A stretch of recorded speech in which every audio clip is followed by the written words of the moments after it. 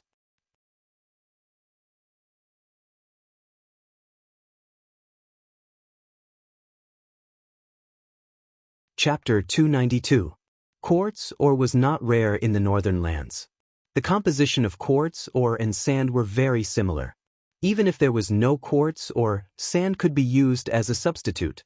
As for the mushroom plants, they could collect some from the surroundings of the relics. It was not difficult to cultivate mushroom plants, and the requirements for the environment were not high. Su Lun collected all kinds of mushroom plants in the relics, and then brought back all the remaining crystal beasts in the relics. There were not many crystal beasts. Excluding the ones that had died, there were only 26 crystal beasts left. These crystal beasts were all placed in cages and transported back. After searching the hidden realm one last time and finding nothing valuable, Su Lin led the caravan back. As they left the square, the monsters in the ruins ran out of their nests. There were deathclaws worms, giant centipedes, and a kind of giant beetle that looked like a tank. These bugs immediately rushed up when they saw Su Lin and the others. Summon magic creatures. A hexagram array rose from the ground, and in the next second, 4 vigorous silhouettes rushed out of the array. They were the 4 silver wolves. These wolves were 1.5 meters tall at the shoulder and had strong bodies. Their claws and teeth were sharp. As soon as they appeared, they rushed towards the mutant bugs. These wolves cooperated with each other. 2 of them harassed the bugs, while the other 2 attacked. If it were not for the tough shells of the mutant bugs, they would have suffered heavy casualties. Reduce defense. Everyone, get ready. Greater group haste. Group enchantment weapon. Rays of light flashed from Sullen's body, and everyone immediately felt their bodies fill with power. The centaurs kept shooting arrows at the bugs. The steel arrowheads fiercely pierced through the gaps in the bugs' shells, and green blood spurted out. After the Duergars were buffed with spells, they rushed forward with their short legs as if they were flying. These Duergars had experience dealing with giant beetles, so they attacked the beetles' limbs in groups. Their sharp axes constantly chopped at the beetles' leg joints. The giant beetles didn't even have time to resist before their legs were cut off. Their huge bodies fell to the ground, and then they were swarmed by the gray dwarves and completely wiped out. A few barbarian berserkers roared and rushed up with giant axes in their hands. These 2-meter-tall burly men with bulging muscles jumped onto the back of the death pincer beetle. The powerful impact directly smashed the death pincer beetle to the ground, and the giant axes in their hands chopped down towards its head. Even though they were protected by a tough shell, the barbarians' monstrous strength was enough to shatter their shell with just a few swings of the axe. Blood splattered everywhere. The death beetles shook their bodies in pain, trying to shake off the people on their backs. However, the barbarians were standing on top of them so they couldn't shake them off. In just a few breaths of time, the movements of the death beetles became smaller and smaller until they finally collapsed. Fireball. Chain lightning. Ice storm. Hathaway pointed the staff in her hand, and a large fireball fell in the middle of the giant centipedes. A huge explosion sounded, and the surrounding giant centipedes were blown to pieces. A bolt of lightning flashed back and forth on the battlefield, and a few giant centipedes were numb all over. Countless ice blades appeared out of thin air and spun quickly. Wherever the whirlwind of ice blades passed, a large number of monsters were directly cut into pieces, and the air was filled with the smell of blood. As everyone cleared out the various mutant monsters in the ruins, the number of mutant monsters decreased rapidly. With the support of Su Lin and Hathaway's spells, the whole battle became very simple. In the past, these thick-skinned monsters were a headache to deal with, but with all kinds of spells, their weapons could easily tear through their defenses. With the cooperation of Su Lin and Hathaway, the whole battle became very easy. Although there were many mutant monsters that rushed up, they didn't make any waves. Soon, with everyone's cooperation, these monsters were either killed or escaped. After collecting the spoils of war, they mainly consisted of insect shells. Regardless of whether it was the giant beetle, the giant centipede, or the death pincer worm, these monsters all had a large number of shells on their bodies. These shells were hard and tough, and many of them could be used as a good tower shield after some simple repairs. After collecting the spoils of war, the group returned to the goblin tribe. After meeting up with the troops left behind, they escorted all the goblins back. When they came, the army was lightly armed, but when they returned, not only did they have nearly 1,000 more slaves, but they also had a dozen more carriages. The speed of the team's advance became much slower. The surrounding monsters had long gone around the large army when they saw them. On the way, Su Len and the others didn't encounter any enemies. This exploration of the ruins took 3 days, and it ended satisfactorily. The rewards were also very great. After returning to the Minotaur's camp, Su Len handed the newly captured goblin slaves to the drows for training. With the addition of the kobolds, the Minotaur's camp soon had a labor force of nearly 5,000 people. Su Len named the city Crete and ordered a large number of slaves to start the construction of the city, including the Minotaurs. The underground world had no shortage of rocks. More than 200 Minotaurs, under the command of Chris, began to mine the rocks. After the gray dwarves repaired them, they began to build the city. Crete wasn't large, and there weren't many permanent residents. Most of the time, it was used as a transit station to transport the minerals mined from the surrounding mines. Su Len specially built a teleportation portal in Crete and appointed Chris as the city lord of Crete. Su Len was severely lacking in management talents. He had no choice but to let Chris stay in Crete for the time being. However, with the teleportation portal, Chris could return to Northern Citadel at any time. She could even manage the city during the day and take care of the cannons in Northern Citadel at night. With the support of the obsidian mine in Crete, the construction of the Wizard Tower in Northern Citadel continued. Su Len didn't stay in Northern Citadel for long. He had to build a suitable breeding base for the crystal beasts as soon as possible. Before the breeding base was completed, Su Len allocated a piece of land in Northern Citadel for the crystal beasts to live in temporarily. After arriving in the new environment, the crystal beasts quickly adapted. Perhaps it was because of the lack of radiation, but the crystal beasts looked a little dispirited. The crystal beasts were fed with sand and mushrooms collected by Sullen's people. The meat was mostly fish. Northern Citadel was still lacking in beef and mutton, so it was impossible to feed the crystal beasts. However, fish was a good choice. Su Len planned to build the breeding base in the secret plane. The elemental energy there was abundant, and the place was hidden enough. As long as the equipment was reassembled, it would be perfect for the crystal beasts to breed. After arriving at the secret plane through the teleportation portal and being repaired by the harpies, the secret plane finally looked a little more human. It wasn't as broken and desolate as it used to be. "Welcome back, Master." Tower Spirit Number 1's voice sounded in his ear. "Long time no see, Tower Spirit Number 1. Su Len greeted casually. "Master, this is the progress of the secret plane's restoration, as well as the list of materials needed." Tower Spirit Number 1 projected a light screen, which recorded all kinds of materials. Just looking at some of them made Sullen's scalp tingle. Although most of them were ordinary materials, the price was still painful for Su Len. "All right, Tower Spirit Number 1, you should know the value of these materials. We don't have enough money to buy them, so we can only repair some of them," Su Len said, rubbing his forehead. "By the way, I got some iron golems this time. Do you have any way to control them?" "Master, I can try to control the iron golems. It will take time to break their soul barrier," Tower Spirit Number 1 said. "That's good. These iron golems are useless anyway. You can take your time to break them." Su Len nodded, then took out a few iron golems from his storage space. Out of the 6 iron golems, 3 were damaged and 3 were still intact. However, these 3 were controlled by Su Len using a special method. They couldn't resist at all. Connecting to the iron golems. As soon as the iron golems appeared, Tower Spirit Number 1 started working. A wave of soul fluctuation appeared. The iron golems instantly fell into a daze. The red light in their eyes began to flicker. "Connecting successful." Deciphering. Analyzing target's defense mechanism. Simulation of defense mechanism successful. Beginning invasion. Invasion successful. Modifying target's original program.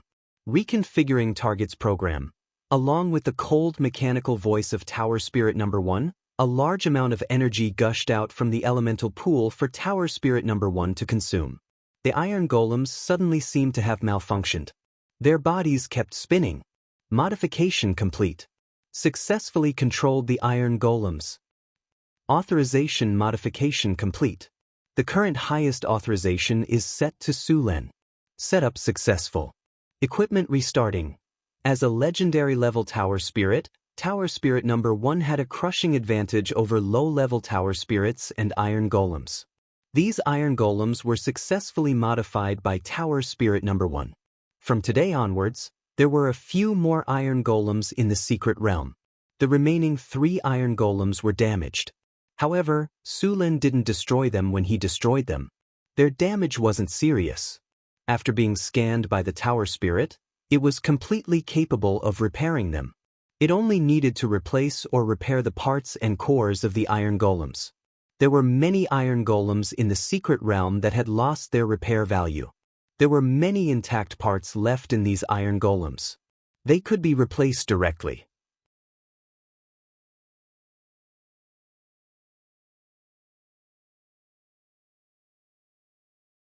Chapter 293. Next, Tower Spirit Number 1 controlled the steel golems and began to repair them. The 3 damaged iron golems were quickly dismantled, revealing the complicated rune circuits and various components inside. Then, they began to be repaired. Tower Spirit, show me the map of the secret plane, Sulen said as he lay on a sofa. A light flashed, and a 3D image of the secret plane appeared in front of Sulen. Zoom in on the northern mountains, Sulen said after looking at it for a while. Zoomed in on the selected area. Encircle this area. Marking complete. On the 3D image map, the area that Sulen marked out was already marked in red. It was not a big area with an area of 20,000 square meters. Sulen transformed it into the habitat of the crystal beasts. The Tower Spirit separated the area with a dimensional circle. This area was separated from the outside world. Sulen began to modify this area. First, he dug out a basement under this area. Then, he took out the equipment that he dismantled from the ruins and reassembled it. Sulen did this himself. When he dismantled the equipment, Sulen noticed that this equipment had the help of a rune circle. Sulen also recorded the rune circle, but he still needed Hathaway to set it up. Although Sulen had learned a lot of spells and spell theories, he still lacked a lot of knowledge about rune circles. After all, he did not learn about wizards since he was young. This kind of rune circle involved a lot of theoretical knowledge and rune technology, so it was still very difficult for him. Sulen was now cramming on these basic knowledge. If he wanted to go further on the path of becoming a wizard, he had to master these things. Sulen's part-time wizard rank had reached the beginner level. Because this equipment was well prepared, Sulen used his own knowledge to verify the equipment as he installed it. Therefore, the installation speed was not fast. However, it was all worth it. After he figured out how this equipment worked, Sulen could try to produce it himself in the future. He did not have to worry about the equipment being damaged. In fact, this equipment that Sulen dismantled from the ruins was already showing signs of aging. After all, it had been operating for thousands of years. Although it was protected by a rune circle, it was almost reaching its limit. After the assembly was completed and it could operate normally, Sulen would gradually replace this equipment. After a week of exploration and assembly, Sulen finally finished assembling this equipment. He also figured out how it worked inside. After the assembly was completed, Sulen asked Hathaway to set up a rune circle here. He then reconnected a crystal energy pipe from the elemental pool. The whole project took another 3 days. The total cost of the materials was around 130,000 gold nars. By now, Sulen had gained a whole new understanding of how much money wizards could burn.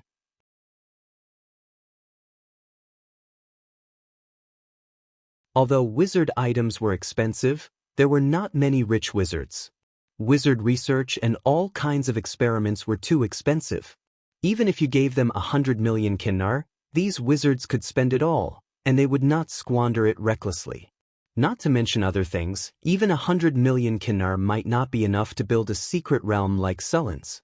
After all, it was not easy to set up a space folding circle that could perfectly hide such a large piece of land in a space crack. After installing the rune circle and the radiation strengthening equipment, Su Lin checked a few more times. After making sure everything was normal, he let out a sigh of relief. After all, this farm had caused his treasury to shrink even further. The funds he got from the Grey Dwarves were basically all gone. Fortunately, once this farm was built, it would continue to produce magic crystals. With this farm, Su Lin could obtain a stable supply of magic crystals. Su Lin also planned to set up a research lab to study the modification of these crystal beasts. Since magic crystals were a mineral resource, if they could be obtained this way, then other gemstones could be obtained in the same way.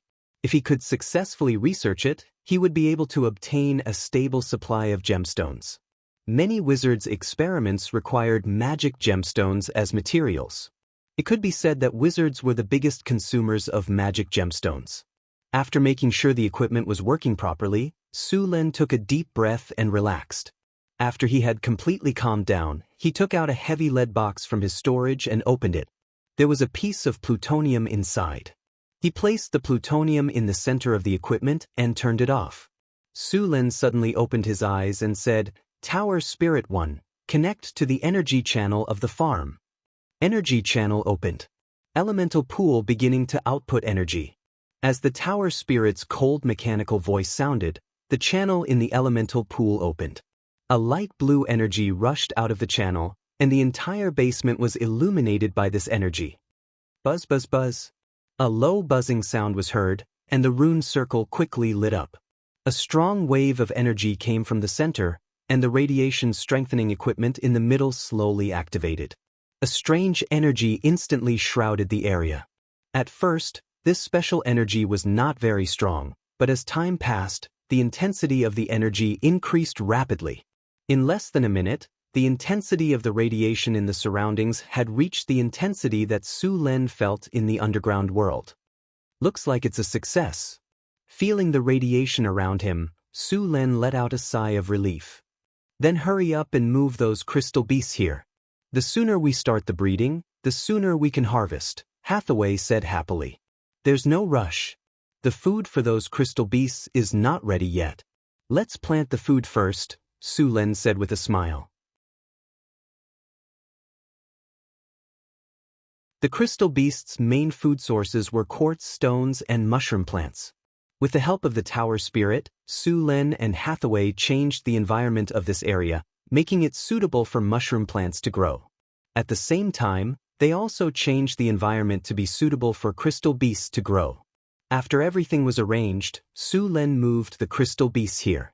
As soon as they entered the breeding area, the crystal beasts became very active. Seeing that the crystal beasts were living a good life here, Su Lin let out a sigh of relief. After the crystal beast breeding area was completed, Su Lin left the secret world and returned to Northern Town. Northern Town was still a big construction site, and the whole city was under construction. More than 60,000 people were working on the construction. The walls of the Northern Citadel were being constructed at a rapid pace every day. Once this section of the wall was completed, the expansion of the Northern Citadel would be halted. Right now, the Northern Citadel had enough space to accommodate 100,000 people. Sullen's territory had more than 100,000 people, but only 40,000 had houses. The rest were still living in the camps outside the city. Other than the housing construction, there were other supporting facilities, such as roads, plazas, gardens, public bathrooms, public toilets, and the city's water and drainage system. Other than that, the outer city of Northern Town was divided into different areas, such as the workshop area, the trading area, the business area, and the military area. Su Lin had high hopes for this city. Northern Town had become very busy. Su Lin rode around the city on his Pegasus, and he realized that there was a shortage of low-level officials in the city. There was nothing he could do about it. After all, Mirror Lake City also needed low-level officials, and those low-level officials were all transferred from Northern Town. In addition to these, Sulin was also looking for a suitable place in northern town city. He was planning to build the arcane garden of wonders he obtained last time. This kind of arcane garden was also called the Sky Garden because it was built on the ground. The arcane garden was very beautiful. It was powered by magic energy, and it could keep the flowers blooming all year round. All kinds of fountains and fake mountains complemented the garden, making it look very beautiful. Arcane gardens were not only for viewing, but they also had many other powerful effects. For example, having an arcane garden could increase the chances of newborns being born with wizard talent. It was not easy to become a wizard.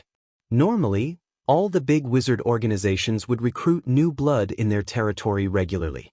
Under normal circumstances, the test would be conducted on children between the ages of 8 to 12.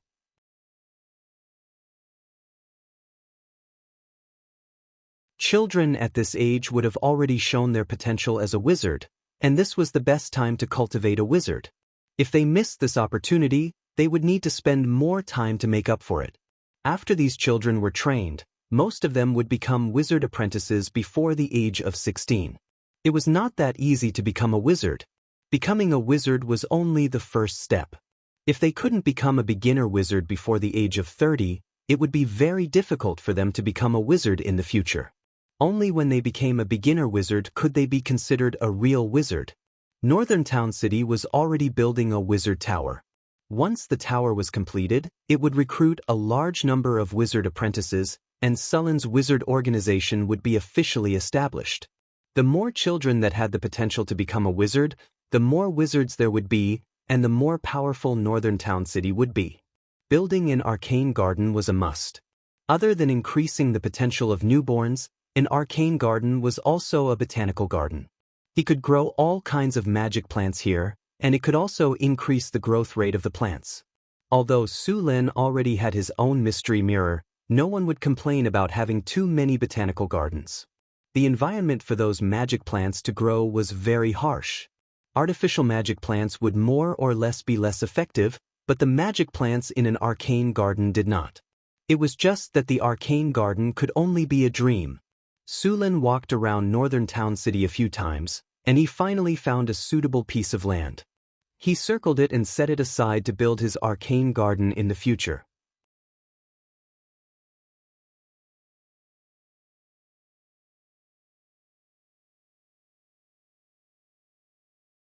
Chapter 294.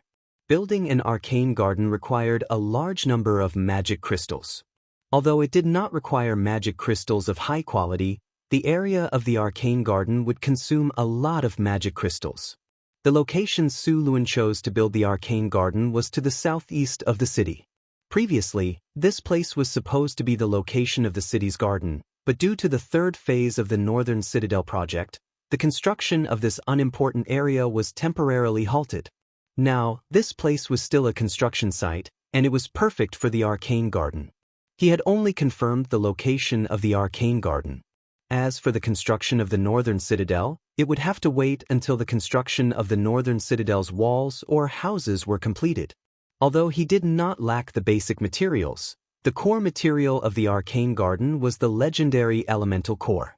Sulin did not have it yet. With the legendary elemental core, the arcane garden could create an elemental harmonious environment. It could be adjusted according to the needs of various magical plants. Sulin did not have a legendary elemental core now. Elemental cores were usually produced in elemental creatures. In nature, they would only occasionally be produced in places with rich elemental energy. Elemental cores had many uses and were expensive. As for legendary elemental cores, they could only be obtained in the elemental plane. Of course, if you killed a legendary elemental creature, you would also obtain a legendary elemental core. However, elemental creatures of this level were not easy to deal with. According to the habits of elemental creatures, there would always be some weaker elemental creatures around a 4-great elemental elder. Dealing with a 4-great elemental elder was actually dealing with a group of monsters. Sulin's current strength was enough for him to kill one of the 4-great elemental elders. Of course, that was a one-on-one situation. However, the 4-great elemental elders had many followers with them. They also knew elemental summoning. If he was not careful, he would be ganged up on. Elemental creatures like the Fire Elemental Elder basically lived in the Fire Elemental Plane. That was their home ground. Su Lin did not have the ability to travel between planes.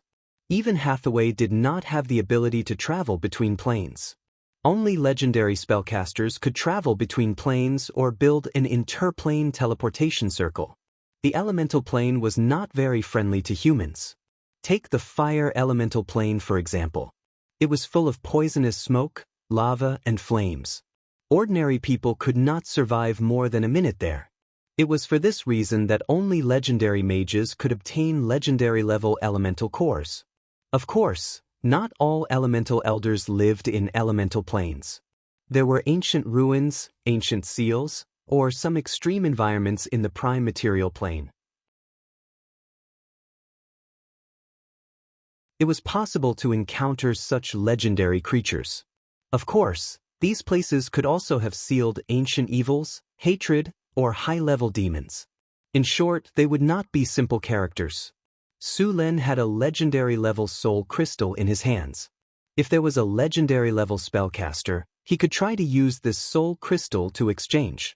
Unfortunately, he did not know any legendary-level spellcasters. He rode the Pegasus around the territory. After arriving at the surface world, the Pegasus was very excited. It seemed that it did not like the environment of the underground world. To be honest, Su Lin did not like it either. It was dark all day long, giving people a very oppressive feeling. Seeing the Pegasus' restless appearance, Su Lin had no choice but to do as he wished. He gently squeezed the Pegasus's abdomen, and the Pegasus immediately rushed out.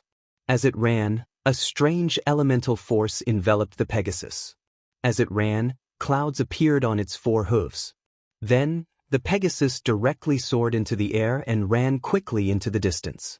Look, that horse is flying. At the construction site of North Town City, a worker was tired from work. He was about to raise his head to wipe his sweat and rest for a moment. However, as soon as he raised his head, he saw a handsome horse soar into the air. Old Grim, are you dizzy from all the work? How can a horse fly? I heard that there is bacon tonight. If you don't have enough work points, then you won't be able to eat it. A middle-aged man next to him was digging the earth with his bare arms. The skin on his back was tanned and shiny. I'm not seeing things. What I said is true. If you don't believe me, look up. It's right there. Grim pointed to the sky and shouted. The surrounding workers also heard it.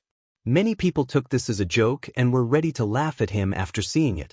However, as soon as they took a glance, they were instantly stunned. What do you think? Is that another horse flying? Grim looked at the stunned expressions of the people around him with a complacent look. That's a Pegasus. The Pegasus is God's mount. There's someone on the back of the horse. Seeing that there was really a Pegasus, the construction site directly exploded. More and more people noticed the Pegasus in the air. At the same time, many people saw Su Lin on the back of the horse. That seems to be the Lord. It's the Lord on the back of the Pegasus. How can the Lord have God's mount? That must be a gift from God. The Lord is the God's messenger. Soon, this statement was accepted by the group of workers, serfs, and refugees below. Even the grassroots officials of the northern town accepted this statement. Then this group of people stopped working. They kneeled on the ground and loudly cheered, "Long live the God's messenger, long live the Lord," and so on. Don't think that the knowledge of the commoners in this era was high. Although this world had extraordinary powers, these commoners did not understand these powers. Moreover, even in his previous life, in the 21st century with advanced technology and civilization, as a superpower, there were still many people who did not believe that the earth was round. They still stubbornly believed that the earth was flat. Su Lin also heard the cheers below. This made him suddenly feel a sense of accomplishment. At this moment, a system prompt suddenly sounded in his ears. Congratulations, host. Because you rode the Pegasus across the sky, your subjects worship you. The popular sentiment of the northern town has increased by 20 points. Damn, Just riding the Pegasus in the sky can increase the popular sentiment by 20 points. This is too exaggerated. At this moment, a few black spots flew from a distance. They were the Cryopteris domesticated in the northern town. After these Cryopteris saw the Pegasus, they flew over curiously. The leader was Sullen's ice Quetzalcoatlus. After seeing Su Len riding the Pegasus, it flew over directly and looked at the Pegasus curiously. However, the Pegasus did not care about these Euron at all. According to the bloodline level, it was one level higher than those Euron. The Pegasus' arrogance seemed to have angered the Cryopteris.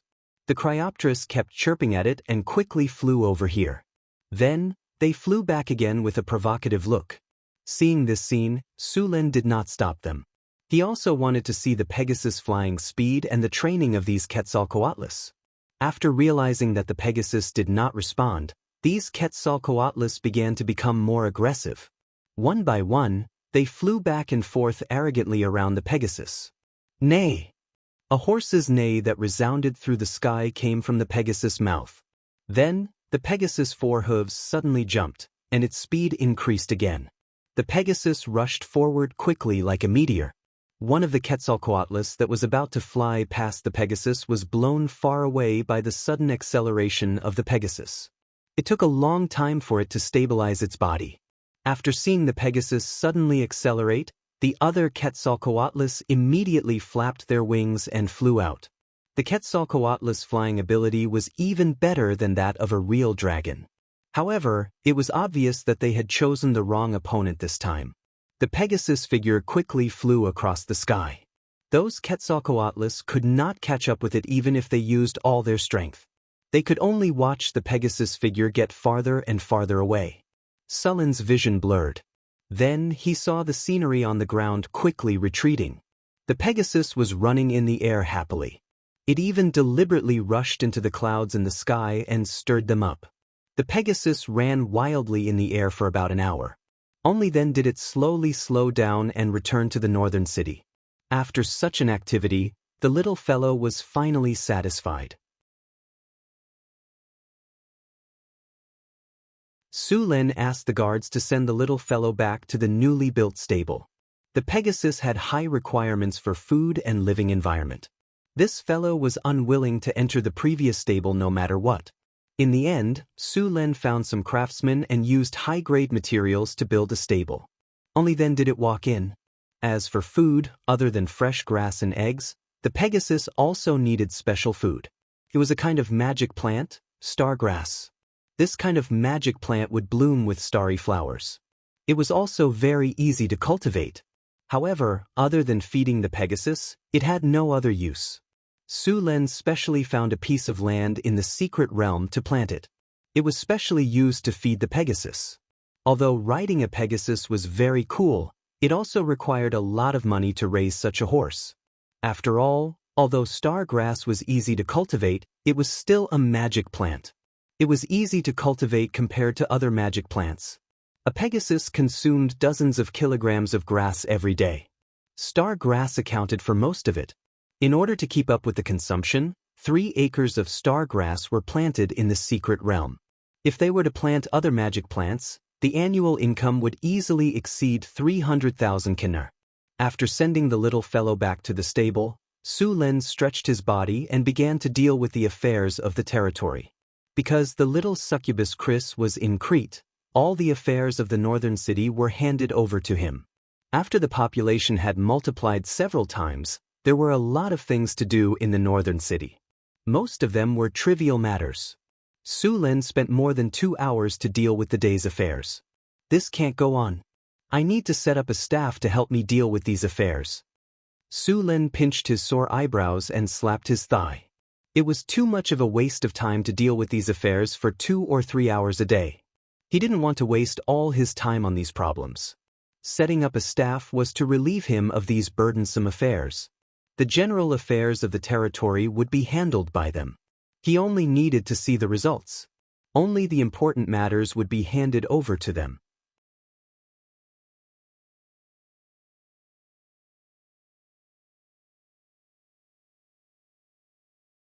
Chapter 295. Normally, All nobles would have their own team of advisors. Many of them would serve the noble for life, and some would even serve the noble family for generations. Most of these staffs were trained by the nobles themselves and were highly loyal. Only the nobles had the financial resources and strength to do so. Some other nobles would also form their own staffs, such as the ministers of the king and so on. Sulen didn't have such a strong foundation, so he didn't have his own advisors. Therefore, he planned to build one himself. He selected some smart and capable people from the city's management staff to form his personal team of advisors. Of course, this kind of advisors wouldn't be good. They had no experience in many things, so Sulen had to solve them. However, they learned quickly. With the help of this advisor team, Sulen could finally relax a little. Northern Battlefront City basically didn't have any external threats. After the orcs were defeated, they directly retreated to the north. The human army didn't continue to pursue them. To the humans, it was a thankless task. In the wasteland outside the Blackstone Fortress, the weather was cold, the land was barren, and there were no roads. If the humans wanted to pursue the orcs, they had to prepare a lot of logistics. Moreover, when they reached the wasteland, the humans had to constantly be on guard against the attacks of other races. The logistics team needed a lot of manpower to protect, and there were no roads in the wasteland. It wasn't easy to catch up with the orcs. If they chased too fast, they would have to worry about falling into a trap. Even after entering the wasteland, it was easy to be ambushed. Once the supply line was cut off, the army at the front would collapse in a few days. In history, the human kingdoms had entered the wastelands several times to completely solve the orc problem. Unfortunately, none of them succeeded. Most of the time, the orcs led the human army to run around. At this time, the human army was cut off from their supplies, exhausted, and without logistical support, the strength of the entire army fell. Then they were besieged by the orcs, and naturally suffered heavy losses. After a few such lessons, very few people would do it now. Moreover, the humans had suffered heavy losses in this war. The orcs had invaded at this time, and many cities' food had been plundered. There were also some places that had been plundered, and those that hadn't been plundered in time had been burned to ashes. Now, they still needed help from the kingdoms, so they naturally didn't want to waste food and continue chasing. Right now, many territories were organizing large-scale farming. They wanted to harvest a season's worth of autumn food before winter. They didn't want a large number of civilians to freeze or starve to death.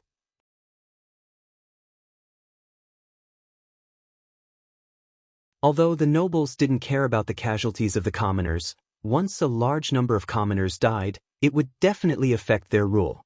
After all, a large part of their taxes came from taxes. If all the civilians died, who would they look for to collect taxes? In order to resume production, many nobles had already purchased grain seeds and farming tools from Northern Town City. There was plenty of grain in Northern Town City. As long as the money was in place, all kinds of supplies would be delivered quickly.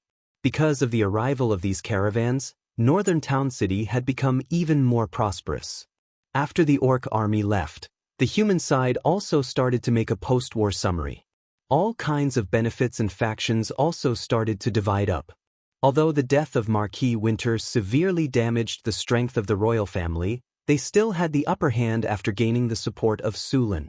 Of course, even with Sulen's support, the royal family couldn't help but give up some things.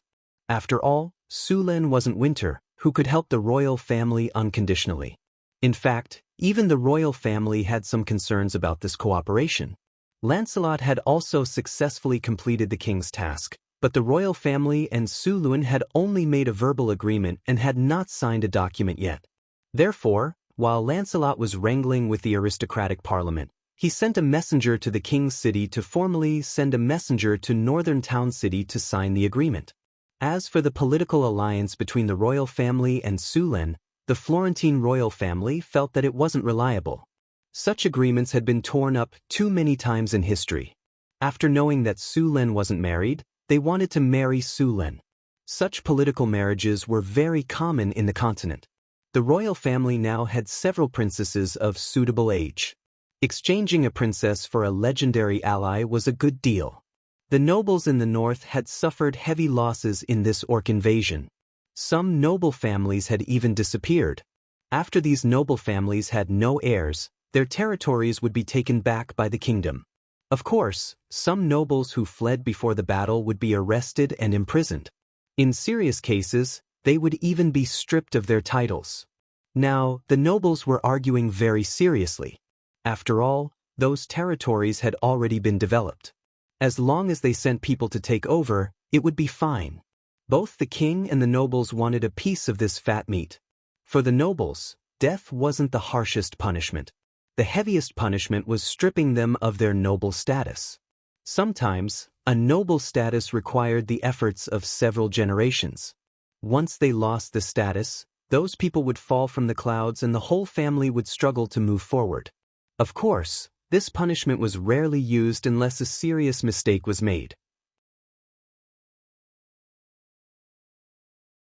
During the orc invasion, almost all the nobles in the north had participated in the battle. At the same time, almost a quarter of the population of the northern provinces had been recruited as soldiers, totaling more than 400,000 people. These soldiers would quickly leave after the battle. At the same time, the orc invasion had caused a lot of casualties. Sulen had also migrated more than 100,000 people from the northern provinces. Not only were the northern provinces short of food, but they were also short of population. Now that the northern provinces were quickly recovering their production, Sulen wouldn't be able to migrate a large number of people from the northern provinces in the next few years. If they wanted to increase their population quickly, they would have to buy from other countries. Sulen was also preparing to establish a duchy. Now that the northern city had a population of more than 100,000 people, a powerful army, and rich resources, it wouldn't be difficult to establish a duchy with enough military power and economic wealth. And this time, due to the invasion of the orcs, although the kingdom of Florence had repelled the orcs, its strength was severely weakened and it needed time to recuperate. Moreover, Suren had signed a political alliance agreement with the royal family of Florence. It could be said that the obstacles to the establishment of a principality had been reduced to the lowest level. If the northern city wasn't still under construction, Sulen would have already announced the establishment of a duchy. But now, he could only wait until the northern city was completed. He couldn't rush to announce the establishment of a duchy before the capital was built. When the time came, a large group of refugees would live in the camps, and the capital's city walls wouldn't be completed. It wouldn't look good on Sulen. According to tradition, the establishment of a duchy needed to invite some countries to observe the ceremony. At the same time, they would also act as witnesses. They couldn't wait until the ambassadors of the surrounding countries arrived and found out that the northern city was still a big construction site. Sulen couldn't afford to lose face, so the establishment of a duchy could only wait until the third phase of the northern city was almost completed. In fact, on the system panel of Sulen, the conditions to upgrade a duchy had already been met. The population of the northern city was more than 100,000 people. After the city's upgrade was completed, Sulen could announce the establishment of a duchy. Several countries that had trade relations with the northern city, such as Florence, the Southern States Alliance, the Desert Kingdom, and the Kingdom of Lorenza, had all expressed that they would send ambassadors to observe the ceremony. After the establishment of a duchy, Sulen could be considered as one of the forces on the continent, although it was only the lowest duchy among the many countries on the continent. Hathaway was very busy now. In addition to repairing the secret realm every day, she had to plant all kinds of magical plants. At the same time, she had to take care of the wizard tower's construction. Fortunately, she had Karina, Grace, and Alex to help her. Karina and Grace now had level 3 access to the secret realm. Sulen still thought it was funny how Karina and Grace were stunned when they saw the secret realm for the first time. They used to be the leaders of the drows and half-elves, respectively. They had always been calm in front of Sulen. That time, they had seriously lost their composure. Karina and Grace were pleasantly surprised when they found out that Northtown City had such a huge secret dimension. As 4th-level spellcasters, they were very clear about the function of a secret dimension. Such a huge secret dimension could easily supply the needs of a wizard organization. Su Len divided an area from the secret realm and gave it to the two of them. The land could be used to plant magical plants and also be used for breeding. When Su Len came to the secret realm again, the two areas had been planted with all kinds of magical plants. Karina was planting bloody datura, weeping grass, shadow flower, and so on. Grace was planting golden oak, sunflower, exploding pepper, more coffee, thorn vine, and so on. Su Luen also planted these materials in the secret realm. He kept some for himself, and he planned to sell the rest. After all, there weren't many wizards in Northern Town City, and they didn't need so many magic materials. There were still many places in the secret realm that had not been planted. Although he wanted to plant all of them, there were too few people, so he could only leave them empty for now. Sometimes, Su Len wanted to catch some fairies and make them his slaves. Fairies were not big creatures, only a dozen centimeters tall. They were beautiful and ugly, but they were born smart. However, they were not very powerful. They could help wizards grow magical plants. Unfortunately, due to many reasons, there were very few fairies left. These fairies were now hiding in some dangerous areas and rarely appeared in the outside world. Some large wizard organizations even had fairies living in them. Su Len planned to trade with those organizations when he had the chance.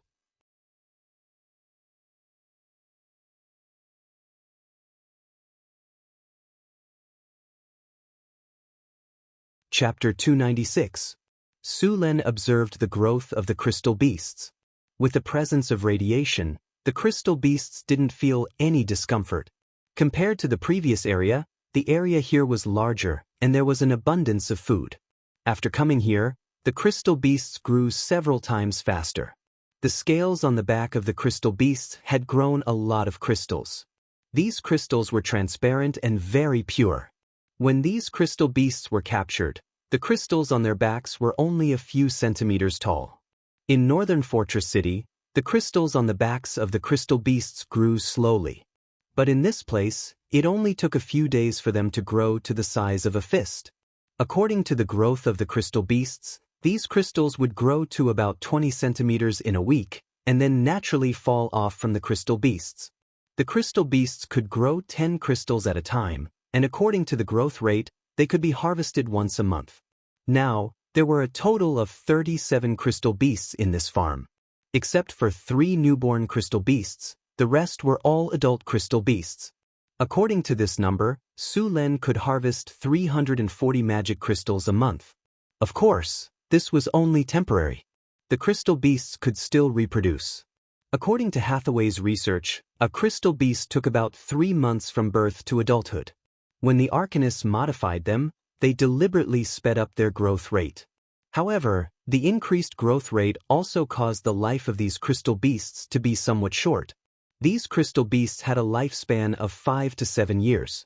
In fact, in the 4th year, these crystal beasts would gradually age, and the growth rate of crystals on their backs would also decrease. In the last 6 months of their lives, the crystals on their backs would completely stop growing. Of course, these crystals weren't defective products. On the contrary, these crystals had become black crystals because they were contaminated with death energy. Black crystals could store all kinds of negative energy. The Shadow School and the School of Necromancy often used these crystals for experiments. According to the notebook Su Len obtained from the necromancer, these crystals were also one of the materials to make skeletal golems. Skeletal golems were known as the most cost-effective golems. The main material of skeletal golems was white bones. They didn't cost anything at all, and their strength was quite good. They were about the same as rock golems, but the cost was only a fraction of the rock golems. Moreover, the strength of a skeletal golem was directly proportional to the bone material and other raw materials used. If you were to use the bones of a dragon to make a skeletal golem, although it would not be at the legendary level, it would still be at the upper level 4 standard. However, very few people would do such a thing.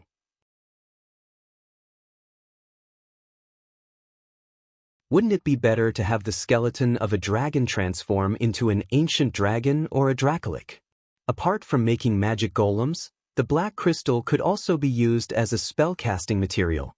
I'll just give the black crystals to Karina. She's the only one in Northern Town City who uses shadow energy anyway. Every year, the crystal beast would go into estrus. During the estrus period, no crystals would grow. The estrus period lasted for about a week. After the mother beast was pregnant, no crystals would grow. About 2 months later, the crystal beast would give birth. A crystal beast would usually give birth to 2 to 4 babies. If everything went well, the number of crystal beasts in the northern town could exceed 100 next year, which was good news for Sulun.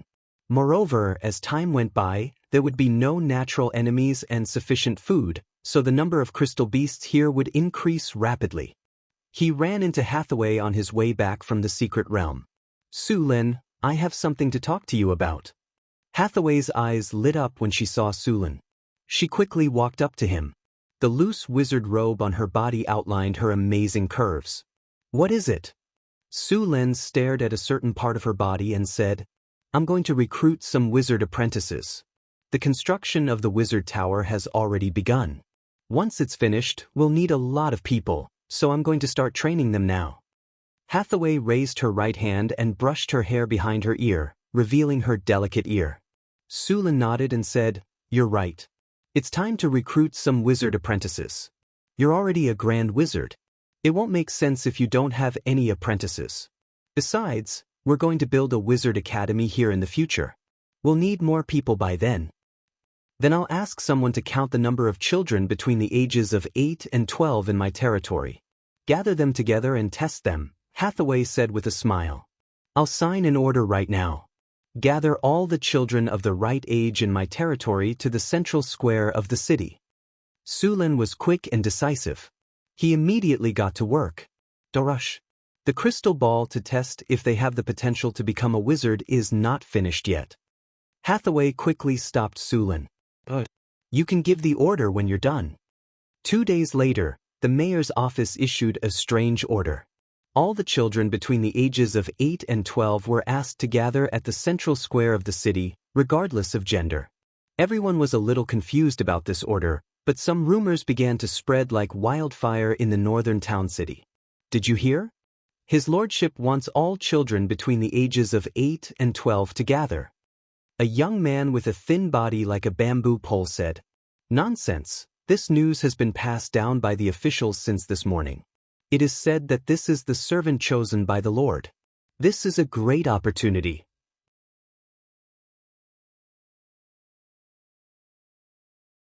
Once you're chosen, you'll have a meteoric rise. Another man beside him said excitedly, Mike, why are you so excited? You're already 20. You don't have a chance. Another man who was not tall but had a strong body mocked. I don't have a chance. But my sister Amy is 11 years old. She's just within the range. If she's lucky enough to be chosen, I'll be rich as her brother. Mike said with a proud face. If she's lucky enough to be chosen by the Lord, it'll be even better. Stop dreaming. This time, it's not a servant. I heard from my brother that it's the Lord Wizard's idea. The Lord Wizard wants to recruit apprentices. At this moment, a man wearing the uniform of a low-level official in the northern town city walked over and said, It's not easy to become an apprentice wizard. That's a high and mighty wizard. They can cast magical spells. Wizard? Hearing this official's words, the surrounding instantly quieted down. Then, in the next second, an even louder noise erupted. My sister has a chance to become a wizard? Mike did not even think about it. He turned around and ran home. What are you doing? It's time to go to work. The workmate next to him shouted. I'm going to ask my sister to hurry up and register. Mike quickly ran away without looking back. Sir Sulun, we're also looking for apprentices. Early in the morning, Sulun had just finished his breakfast when he saw Karina and Grace coming over together. You're also looking for apprentices? Sulun was a little surprised. No, we're looking for warlocks. Karina said, although warlocks can't be compared to wizards, in the early stages, warlocks can more easily form a fighting force than wizards. All right, then this time you two can choose together. I'll leave those who have the potential to become a warlock to you and those who have the potential to become a wizard to Hathaway. Su Lin thought for a moment and directly agreed. Sir Su Lin, there's one more question. I'd like to ask you to expand the scope of the test to 18 years old, Grace said from the side. Why? Su Lin frowned. If the age limit was expanded to 18 years old, then the population would be several times more than before. Grace nodded and said, warlocks awaken from puberty. Most warlocks awaken around the age of 14, and the latest is 18. After that, the probability of awakening is very low. Warlocks and wizards were different. Their awakening relied on the power of their bloodline. Warlocks usually awakened during puberty, a period when they started to gradually mature physically and mentally. During this period, because of the rapid growth of the body, some of the power hidden in the bloodline could easily trigger the awakening of a warlock's talent. Under normal circumstances, it was easier for teenagers to awaken their talent without going through complicated sexual activities. To put it bluntly, they were virgins and virgins. Moreover, during this period of time, it was very likely that the genes of the awakened warlock's talent would be transferred to the mother's body and be hidden again. Therefore, in warlock families, all sexual activities were usually prohibited before the age of 20. If the warlock's bloodline did not awaken, the family would arrange for them to marry and reproduce as soon as possible to contribute more new blood to the family. After awakening the warlock's talent, before the bloodline stabilized, sexual activities were also not allowed. In order to pursue the purity of the bloodline, some warlock families would adopt the practice of marriage between relatives. This practice could indeed increase the probability of a warlock's awakening, but it also brought about another serious consequence, and that was the bloodline disease. In this kind of warlock family, the probability of mental retardation, physical disability, and other congenital diseases would greatly increase. Moreover, this practice would also cause difficulties in reproduction, and the number of people in the family would decrease. In the past, there were still many warlock families like this, but after research and development, this phenomenon slowly decreased. The awakening period of a warlock would continue until the age of 30, but generally, it would stabilize at the age of 20. After the body's development gradually stabilized, the probability of triggering a bloodline awakening would rapidly decrease. There were very few warlocks who awakened after the age of 25. In this case, it was very likely that the awakening was due to external reasons, such as taking some potions with bloodline effects, or coming into contact with some objects that stimulated the bloodline in the body, causing the bloodline to become unstable. The awakening of a warlock was suitable for most races, but it needed to be calculated according to the puberty of each race. Of course, there would be some differences. Generally, the probability of a warlock awakening was higher among the aristocrats. Many aristocrats' bloodline source came from ancient human heroes. Su Lin now suspected that those ancient human heroes were the descendants of the warlocks created by the Arcanists during the Arcane Empire.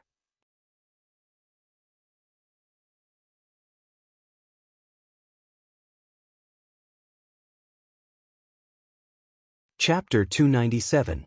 Although Su Lin didn't know whether this speculation was reliable or not, the number of awakened sorcerers was indeed most among the nobles, and the number of awakened sorcerers was very few among the commoners. Because most of the sorcerers were born in the nobles, some busybodies called sorcerers tall, rich, and handsome. Indeed, the appearance of sorcerers was basically on the standard line, and in the early stage, sorcerers were much more comfortable than wizards. Their spells came from their blood, and they didn't need to learn as hard as wizards. This kind of treatment was naturally hated. Sorcerers had the advantage in the early stage. Not only could they use spells, but they were also not weak in close combat. Most sorcerers had excellent swordsmanship. After all, they didn't know many spells in the early stage. But in the later stage, the positions between sorcerers and wizards were reversed. Sorcerers only knew the spells in their blood, while wizards only needed to learn. The spells they knew were several times more powerful than sorcerers, and the spells they knew were also much more powerful. In comparison, sorcerers were much worse.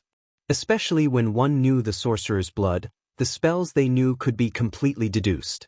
Others could totally target them based on these spells, so there was no future for sorcerers alone. After figuring out the problem of sorcerers, Su Lin issued a new order, extending the age range to 18 years old. After the order was issued, the northern town was once again in an uproar.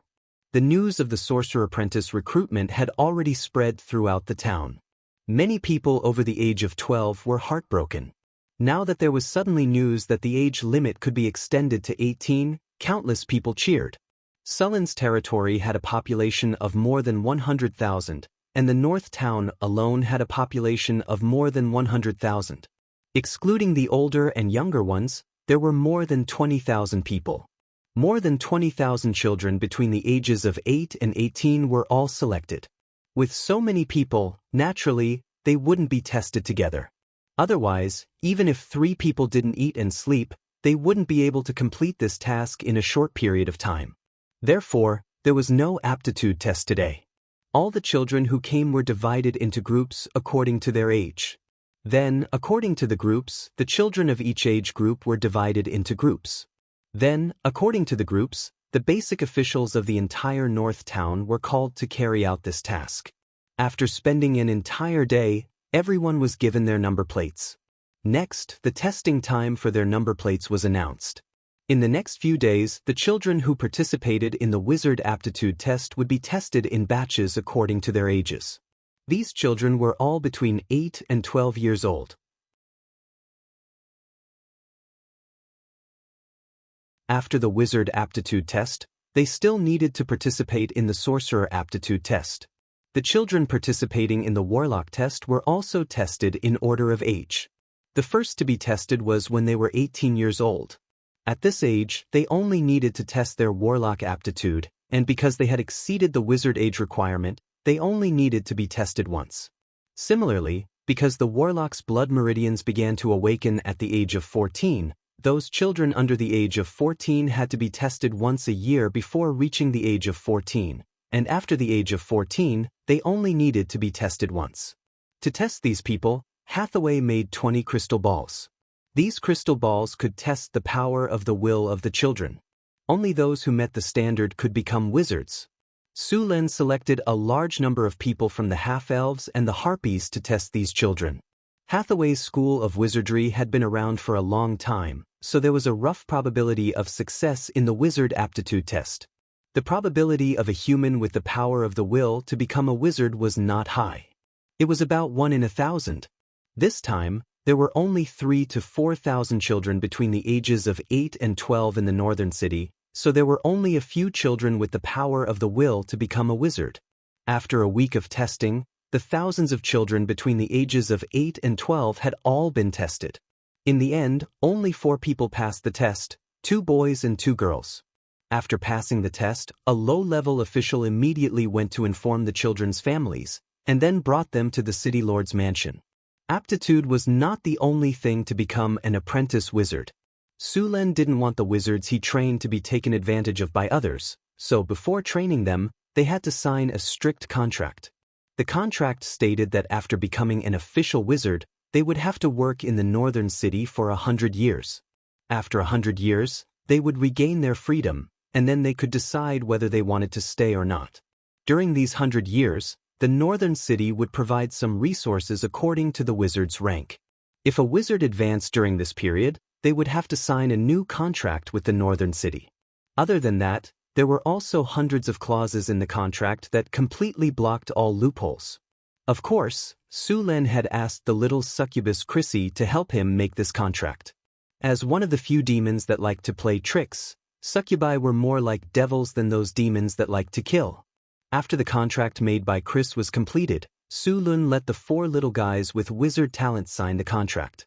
At the same time, he also made arrangements for their families. Like the Lord's guards, these people were moved to the inner city of the northern city, near the Lord's mansion.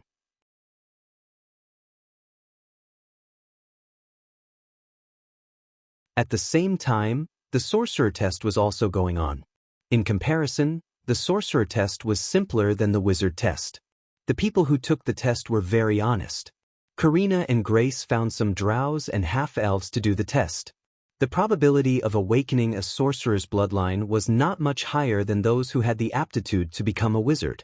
Of course, if the sorcerer test was done for nobles, the probability would be about 1 in 200. Although it was still very low, it was already 5 times higher than the sorcerer test. However, if the test was done for commoners, the probability of awakening a sorcerer's bloodline was only 1 in 2,000, or even lower. The sorcerer test took 2 whole weeks. This time, they found a total of 8 children who had awakened a sorcerer's bloodline. The oldest was already 16 years old, and the youngest was only 12 years old. There were no other nobles in the northern city, so Su Len was very happy to find 12 sorcerers among the commoners. At the same time, Su Len took out the contract made by Chris and asked all the children to sign it. The 16 sorcerer apprentices were all asked to go to Hathaway's lab to study. They would receive all kinds of basic education in the first year. After all, they were not nobles and had no money to learn, so they would first take a year of cultural classes. During this year, not only did they have to learn the human language, but they also had to learn the sorcerer language. They also had to learn all sorts of problems that could arise when casting spells. After a year of learning, they would have to teach sorcerer spells in the second year. At the same time, they also began to learn meditation. Sorcerers and wizards were different. Not all sorcerers could take on the role of a wizard. Only those who had the same talent of the spirit could do so. Of course, once you reached the 4th grade, you could try to learn meditation. Of course, in this case, sorcerers could only learn spells that were similar to their bloodline. As for spells that were not compatible with their bloodline, they would not be able to learn them. For example, if a sorcerer awakened fire spells, he would not be able to learn water spells in his lifetime. He would only be able to learn fire spells. The first batch of sorcerers and sorcerers' apprentices in the northern city were very lucky. After all, their mentors included a level 4 wizard and 2 level 4 sorcerers. Other wizard organizations did not have such good treatment. Under normal circumstances, low-level wizards like level 1 wizards were responsible for teaching sorcerers' apprentices. However, the northern city's conditions were a little special. Hathaway was the only wizard in the entire northern city, so Hathaway, Karina, and Grace had to teach them personally.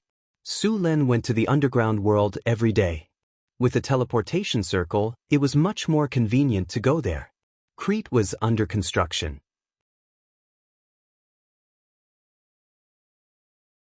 During this time, Chris had plundered a large number of slaves from the surrounding areas.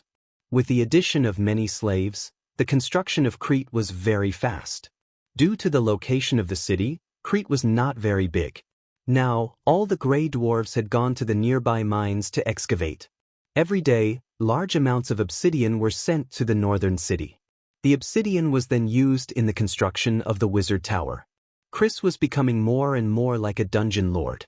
She was a succubus, a minotaur slave, a gray dwarf slave, a kobold goblin, and a cave dweller. In addition, she had a city under construction. She was the perfect candidate for a dungeon lord. In addition to Crete, Su Len also went to Orlando, another gray dwarf city. Orlando was now one of the most important cities in the northern city. Mithril was found in the silver mines there. During this time, they had mined a total of 18 pounds of mithril. Su Len had a plan for this mithril. The mithril was prepared for the wizard tower.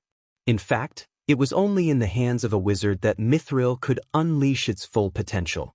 In addition to its strong magic conductivity and magic compatibility, mithril was also very durable and light.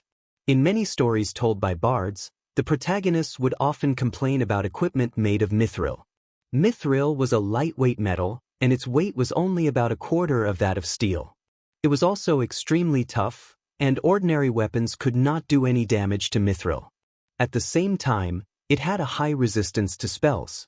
Therefore, there were often legends about mithril being as light as a feather, invulnerable to weapons, and immune to magic. In fact, it was the most extravagant and wasteful thing to do to make armor out of mithril. Wizards had many alloys that could achieve the same effect as mithril. There was no need to use precious mithril for such things. You're tuning in to the Wandering Hero YouTube channel. Don't forget to subscribe and join us on this journey to catch the most captivating stories.